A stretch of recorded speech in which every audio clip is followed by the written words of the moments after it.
Okay, update on the progress here in the production of the grid tie.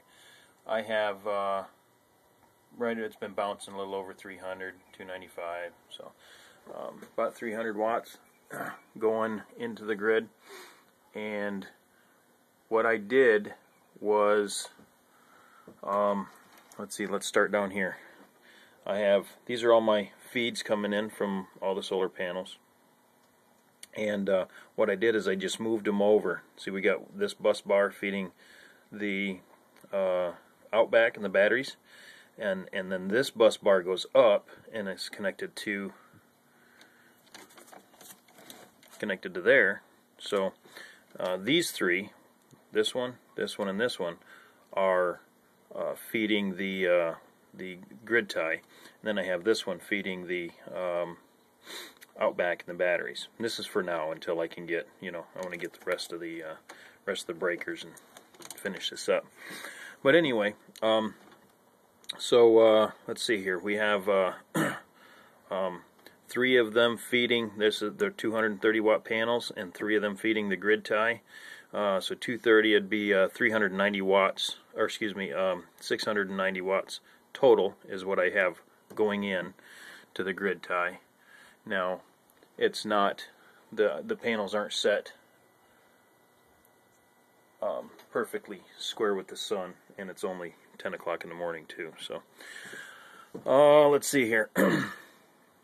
What I did was I wired some of this up last night, and here's what we're gonna have. Here's the feeds coming from where the panels are gonna be. They all come in here, and the grounds are all gonna attach here on this the negative bus bar, and then all the positives go up. And see what I did. Let me back up here. They come out of there and they go up that tube.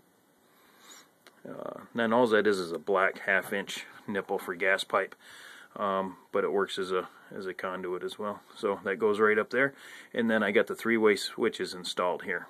So coming from, well, again, these are temporary into here, but when I get them all hooked up outside, my positives will come in here, and then they're all going to the commons of each one of these switches.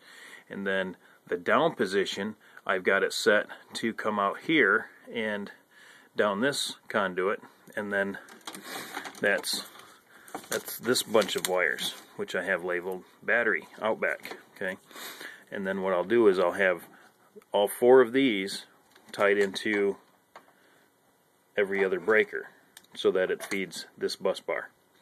Then when the switch is in the up position, they come back down and they feed down these wires. And this is all I had, so don't get, this is just what I had laying around. I would have preferred to do it all so everything matched nice and neat, but you use what you've got. So anyway, they come on down and they're going to feed the grid tie inverter, and then those will feed every other breaker. So there'll be 4 breakers for the batteries outback, and there'll be 4 breakers for the grid tie inverter.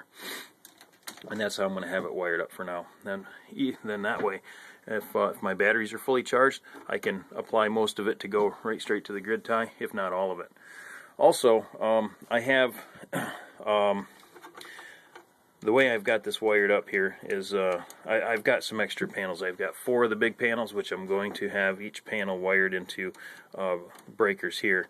But I've got the Harbor Freight system, and I have the homemade panels that I need to incorporate somewhere. And I think what I may do there is just take them out of this side of the system, and I would probably reconnect these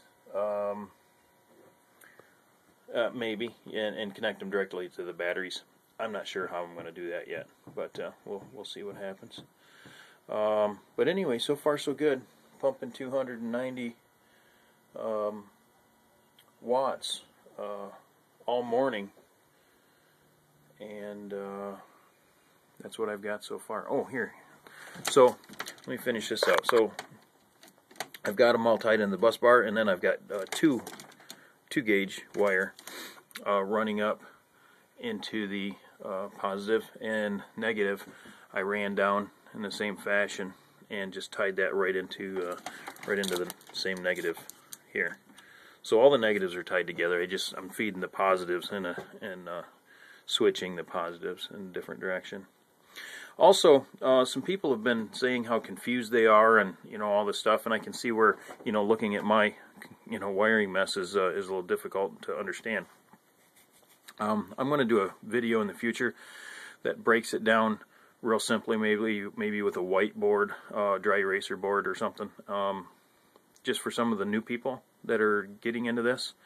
And we're all here to learn, and well, I think we're all after the same goal. So if I can do a little tutorial on how to break it down, make it easy to understand, that would be hopefully helpful for everybody. But if you have any questions, shoot me a message or something, or leave a comment. The only other thing that is not connected yet is I've got another flat plate, and what I'm going to do is I'm going to have the other. Remember I said I have 4 panels. I've got 4 breakers for each, or 1 breaker for each. This is the other wire. This will be the feed coming from the panels, and 1 wire will go to the grid tie. The other wire will go to the batteries, and that switch will be located right there. So I'll have 1, 2, 3, 4 switches, 1 each for each of my big solar panels, which are, let's see, sitting still out on the ground. And I got to work on getting that set up too. So after I get this all wired up, that's my next project, is to make a rack for those. And then I'll have 2 extra spaces left over after that, which 1 switch space will probably be for the Harbor Freight system, and another switch space will probably be for the homemade panels. And I can continue to add. I can also make more switching by installing a switch like this. This one has an on-off and a 3-way in it, so that'll give me more switching options for these last 2 bays there. But one of my 3-way switches, I had 4. One of them was bad. This one here, it only worked in one direction. So one of the normally open, normally closed was bad. So it was only an on-off switch. So threw that in the garbage. All right. Anyway, that's about all I got for now. Getting the system up and running a little better, and I think this is really going to help reduce the utility bill even more. But let's see what we've got here real quick. Let's go to cost, and that cost is that's total so far. I just reset it again this morning so I could see what it does all day. That's per hour, that's per day, per week, per month, and per year, as it stands right now. But that's not an actual number, because it needs to run a complete 24-hour cycle to give you a better number, because it's not going to produce anything at night, obviously. And then you also have to factor in cloudy days. So